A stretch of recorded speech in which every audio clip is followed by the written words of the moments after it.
안녕하세요. 마이크로칩에서 보안 제품 기술 지원을 맡고 있는 엄명훈 수석입니다. 오늘 강의에서는 마이크로칩의 대표적인 보안 솔루션인 AT-ECC08 트러스트 플렉스를 사용하여 마이크로소프트 애주어 클라우드 서버와 안전한 통신을 위해 필요한 구성 요소들에 대해 설명하겠습니다. 구체적으로는 애주어 RTOS TLS 스택 및 PKCS11 API, ECC 타원 곡선 알고리즘을 이용한 상호 인증 절차, 그리고 마지막으로 TPDK, 트러스트 플랫폼 디벨롭먼트 킷 개발 툴 데모를 보여드리겠습니다.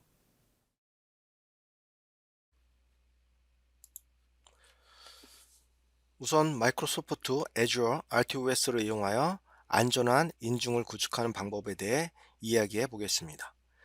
마이크로칩 보안 요소와 함께 이를 구현하는 데 도움이 되는 제품들이 RTOS에 포함되어 있습니다.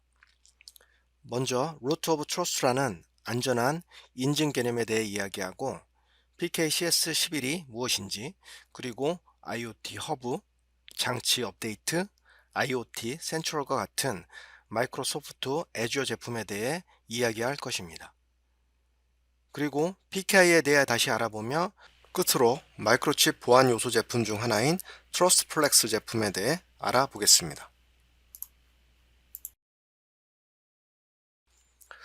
먼저 안전한 인증과 루트 신뢰부터 시작해 클라우드와 장치 간의 신뢰의 개념을 확립하려고 합니다. 이를 위해 비대칭 키를 사용할 것입니다.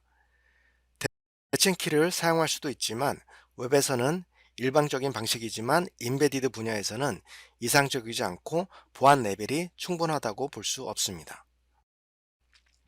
IoT 디바이스의 전체적인 비율 면에서도 비대칭 인증이 가장 많이 사용되고 있습니다. 실제 마이크로칩의 많은 고객사에서도 비대칭 인증을 사용하고 있습니다. 특히 타원 곡선 암호화 방식은 코드의 용량이 작고 빠르기 때문에 매우 강력합니다. 참고로 좀 더 자세한 내용은 마이크로칩 노드에서 RSA 대비 타원 곡선 암호화의 장점에 대한 강의를 보실 수 있습니다. 비대칭 인증을 위해서는 보안의 가장 중요한 요소인 개인키가 필요합니다. 개인키는 IoT의 보안 절차에서 호스트가 검증할 서명을 생성하는 데 사용됩니다. 서버가 호스트이고 기기가 클라이언트인 경우 클라이언트에 내장된 보안 시스템은 서명을 보내게 됩니다. 이는 클라우드에서 검증될 전자 서명이며 인베디드 시스템의 안전한 하이 시스템에서 저장되어 있는 개인키를 이용하여 발행합니다. 마이크로칩의 AT-ECC08 보안 요소가 이러한 보안 하위 시스템의 역할을 하며 여기에서 설명된 마이크로 컨트롤러의 컴패니언 디바이스입니다. 호스트 MCU로는 AT 세미오사 코어텍스 M4 MCU를 사용하고 있습니다. 앞으로 다음과 같은 두 가지 항목에 대해 좀 더 자세히 알아보겠습니다. 첫 번째로는 TLS에 대해 이야기하고 마이크로소프트가 TLS 측면에서 무엇을 하는지에 대해 다루어 보겠습니다.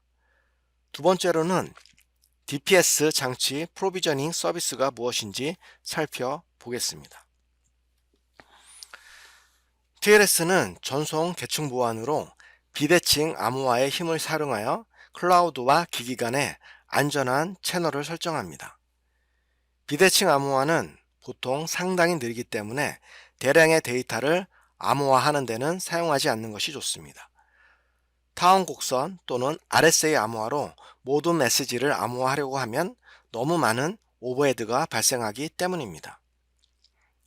따라서 TLS는 키쌍을 사용하여 대칭 키를 설정하며 일반적으로 AES와 같은 알고리즘을 이용합니다. 대칭 알고리즘은 알려진 비밀키가 필요하므로 비대칭 암호화를 사용하여 대칭 키를 설정하고 암호화에 사용합니다. 이것은 전체 프로토콜의 광범위한 단순한 버전으로 스레드 X 위에서 전체 네트워킹 스택을 제공합니다. 전체 프로토콜을 지나치게 단순화했지만 기본적으로 TLS는 보안 채널을 설정하고 암호화를 활용하기 위한 프로토콜입니다. Azure IoT 및 RTOS를 사용하여 ThreadX 위에 NetX TCP/IP 스택과 NetX Secure TLS 등의 전체 스택을 제공합니다. 이는 AT 세미오사와 같은 코어텍스 M4 마이크로 컨트롤용 용으로 최적화된 제품입니다. 그리고 AT-ECC08 보안 요소의 기능과 연동하여 타원 곡선 암호화와 공장에서 제공하는 키를 이용하여 하드웨어 루트 오브 트러스트를 제공합니다. 이는 애주어에 연결되는 장치에 대한 진정한 하드웨어 루트 오브 트러스트를 제공하기 위해서입니다. DPS 장치 프로비저닝 서비스에 대해 알아보겠습니다. TLS 채널 설정 중 일부의 인증입니다. 이 예제에서는 X509 인증서를 사용합니다. 클라우드상에 인증서를 설치할 수 있는 장소가 필요합니다. 장치가 연결을 시도할 때 클라우드에서 장치를 인식할 수 있도록 하기 위해서입니다. 장치 프로비저닝 서비스가 바로 그것입니다. 장치 프로비저닝 서비스는 장치를 위한 Azure IoT 서비스의 게이트웨이입니다. 로드 밸런싱 솔루션으로 생각할 수 있습니다. 좀 더 복잡하지만 기본 개념은 장치가 Azure에 연결을 하려고 할 때 DPS 엔드포인트에 연락을 취하면 DPS 인스턴스가 그 장치를 특정 IoT 허브에 할당합니다.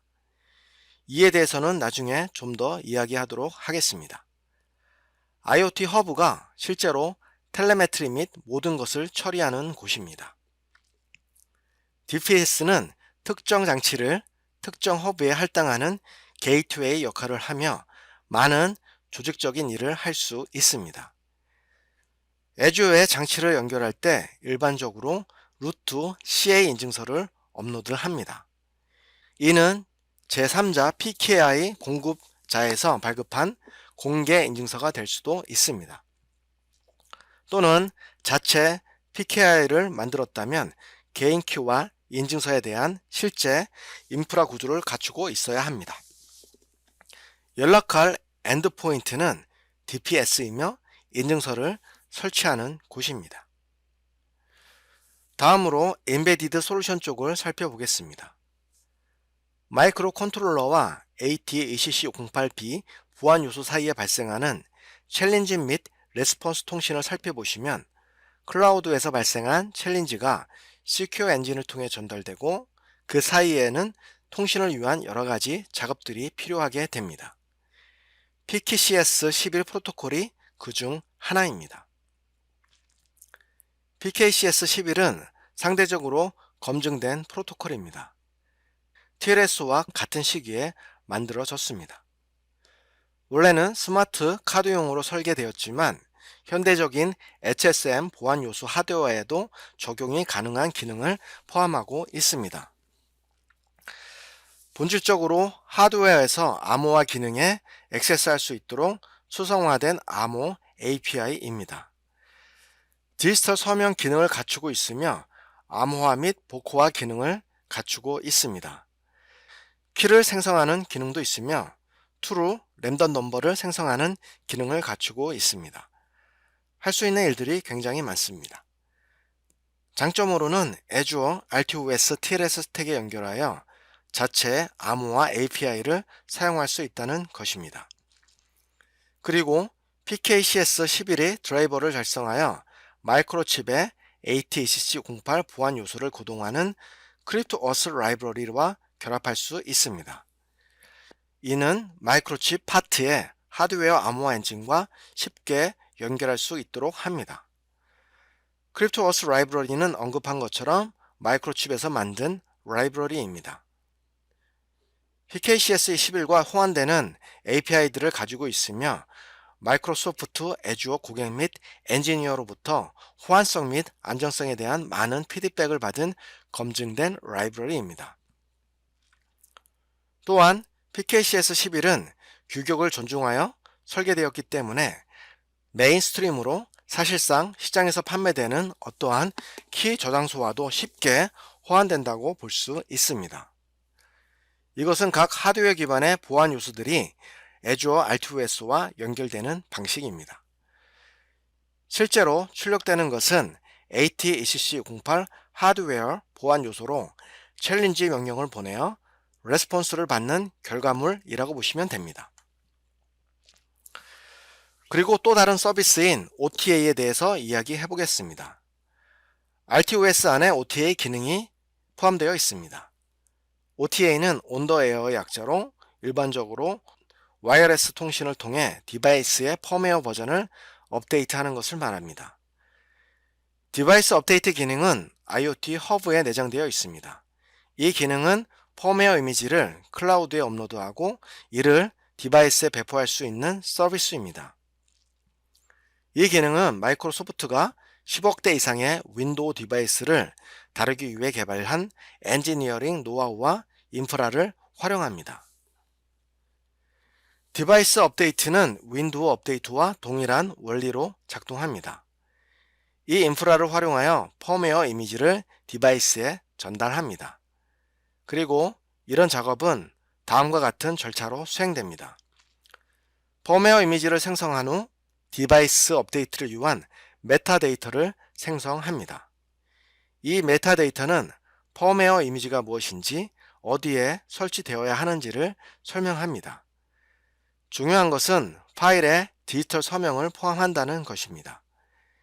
이 서명을 통해 디바이스가 TLS 연결로 매니페스트를 다운로드하고 파싱한 후 펌웨어 이미지를 얻어올 수 있습니다. 디바이스는 이 디지털 서명을 검증하여 펌웨어 이미지가 무결성을 유지하고 있는지 확인합니다. 따라서 이 이미지가 변경되지 않았다는 확신을 가지고 디바이스를 업데이트할 수 있습니다. 이제 마이크로소프트 제품의 클라우드로 다시 돌아와서 DPS 위에 있는 IoT 허브에 대해 살펴보겠습니다. DPS는 Azure IoT 허브에 대한 게이트웨이이며 Azure IoT 서비스를 다루는 주요 파트입니다. 메시징 명령, 디바이스 업데이트와 같은 모든 텔레메트리 데이터는 디지털 트윈이라고 하는 프로토콜 및 허브를 통해 전달됩니다. 디바이스 초기에 DPS에 연결되지만 그 후 허브에 할당되며 허브는 메시지 라우팅을 설정하고 데이터를 콜드 스토리지에 저장하거나 애주어에서 제공하는 고급 비즈니스 로직 서비스, 머신 러닝 등 다양한 서비스에 사용할 수 있습니다. IoT 허브는 이러한 모든 것에 대한 게이트웨이 역할을 합니다. RTOS 내부에 내장된 OTA 기능과 관련하여 디바이스 업데이트에 대해서 앞서 언급하였습니다. OTA 기능 중 가장 중요한 부분 중 하나는 이미지의 코드 시그네처를 생성하는 기능입니다. 인베디드 시장에서는 해당 부분이 안전하진 방법으로 처리되는 경우가 많았었습니다. 이제는 마이크로소프트에서 좀 더 체계적이고 안전하게 처리할 수 있도록 도구를 제공하고 있습니다. 특히 마이크로소프트의 도구를 이용하여 대규모로 처리할 수 있습니다. 디바이스 업데이트에 대해 좀 더 자세하게 살펴보겠습니다. 특히 코드 서명에 대해서 알아보겠습니다. 코드 서명과 매니페스트에 대해 설명하자면 클라우드에서 펌웨어 이미지를 업로드할 때는 매니페스트를 제공하여 각 부분이 어디로 갈지 정확하게 지정할 수 있습니다. 여러 컴포넌트 업데이트 기능도 있으며 다른 좋은 기능도 있지만 경쟁 업체들보다는 디바이스 업데이트에서 한 발 앞선 부분은 서명 부분과 그 안에 내재된 보안입니다. 코드 서명 및 보안 작업은 프로세스의 일부로 처리되므로 걱정할 필요가 없습니다. Azure IoT와 함께 드라이브를 프로비저닝할 때 공개 키가 장치에 배포되고 이 키는 Azure 클라우드에 있는 개인 키에 연결되어 서명에 대한 책임을 집니다. 디바이스에서 실행되는 SDK에는 알람 기능이 있어 업데이트가 가능한 시점을 알려주고 펌웨어 업데이트를 실행할 수 있도록 알려주게 됩니다. OTA 절차에 사용될 수 있는 공개키의 중요성에 대해 알아보겠습니다. ECC 공개키를 사용하여 새로운 이미지 검증을 실행할 수 있습니다. 암호화 키를 이미 사용 중인 보안 요소에 업데이트하는 것은 좋지 않은 방법입니다. 암호 인증에 사용되는 유즈 케이스들에 대한 부분을 각각 처리하는 것이 좋습니다. 하드웨어 암호화 가속기를 사용하여 ECDS 알고리즘을 하드웨어 엔진으로 빠르게 수행하여 작업 시간을 줄일 수 있는 장점이 있습니다. 또한 마이크로 컨트롤러에 키 저장 기능이 없는 경우 하드웨어 암호화 가습기의 Secure 스토리지 기능을 활용하면 안전하게 키를 저장하여 사용할 수 있습니다. 그럼 이제 센트럴로 이동해 보겠습니다. DPS에서 인증을 수행할 데이터를 중앙으로 보낼 차례입니다. DPS에서 인증을 수행한 데이터를 센트럴로 보낼 차례입니다. 앞서 언급한 것처럼 DPS는 IoT 허브로 가는 관문입니다. IoT 허브는 모든 데이터가 수집되고 명령이 정수되는 곳이지만 많은 사용자들에게는 그것이 실제로 무엇을 하는지 이해하기는 어려울 수 있습니다. 따라서 예를 들어 CEO나 운영 담당자가 같이 데이터를 보고 정보를 확인하고 기기들의 건강 상태를 시각적으로 확인하고 싶은 경우 IoT 센트럴이 그 인터페이스가 됩니다. 이것은 사용자 정의가 가능한 대시보드라고 볼 수 있습니다. 다른 웹을 드롭하고 다른 기능을 가질 수 있으며 다른 애주어 서비스를 IoT 솔루션과 한 곳에서 모두 연결할 수 있습니다. 이 모든 것을 위한 하나의 중앙 인터페이스인 IoT 센트럴에서 처리됩니다. 다음은 퍼블릭 키 인프라스트럭처에 대해서 이야기하겠습니다. 마이크로소프트 애주어 프로젝트에서 PKCS11을 구현하는 방법 및 PKCS11 코드의 위치 등을 소개하는 4번 정도의 데모를 보여드릴 예정입니다. PKI 인프라 구조에서 마이크로소프트 서비스가 제3자 인증기관을 사용하는 것과 관련하여서도 설명할 것입니다. 마이크로칩에서도 각종 인증서들을 제공하고 있습니다. 트러스트플렉스 혹은 트러스앤고 디바이스를 구입할 때 마이크로칩에서 제공하는 인증서는 이미 프로그래밍 되어 있으므로 별도의 제3자에서 구매할 필요가 없습니다. 하지만 이 인증서는 1단계 인증서에 불과합니다. 그래서 제3자 인증서를 통해 여러 레벨의 인증서로 구성된 PKI 구조로 제공받을 수도 있습니다. 이것은 두 솔루션의 큰 차이입니다. 보안 레벨에 맞게 선택하여 사용할 수 있습니다. 인증서 관리의 경우에도 여러 파트너들이 있습니다. 크립토 퀀티티, 키팩터, 쿠델스키 등이 이러한 서비스를 제공하고 있으며 실제로 인증서의 신원을 인수하고 인증서 로테이션 등의 서비스를 제공하며 마이크로칩 보안 요소 제품들은 이러한 유즈 케이스들을 적절하게 처리할 수 있도록 디자인되어 있습니다. 테크 인사이트 강의 중에서 디바이스 관리 및 인증서 관리에 대한 세션이 있습니다. 등록하여 자세한 내용들을 참조하시기를 추천드립니다. 트러스트플렉스에 대한 기능들을 요약해보면 트러스트플렉스는 사전 구성된 ATCC08 제품으로 시큐어 부팅, 시큐어 어선티케이션 또는 키 검증, 키 증명, 키 로테이션 및 추가 기타 서비스를 처리하는 등의 다양한 보안 유즈 케이스들을 다룰 수 있습니다.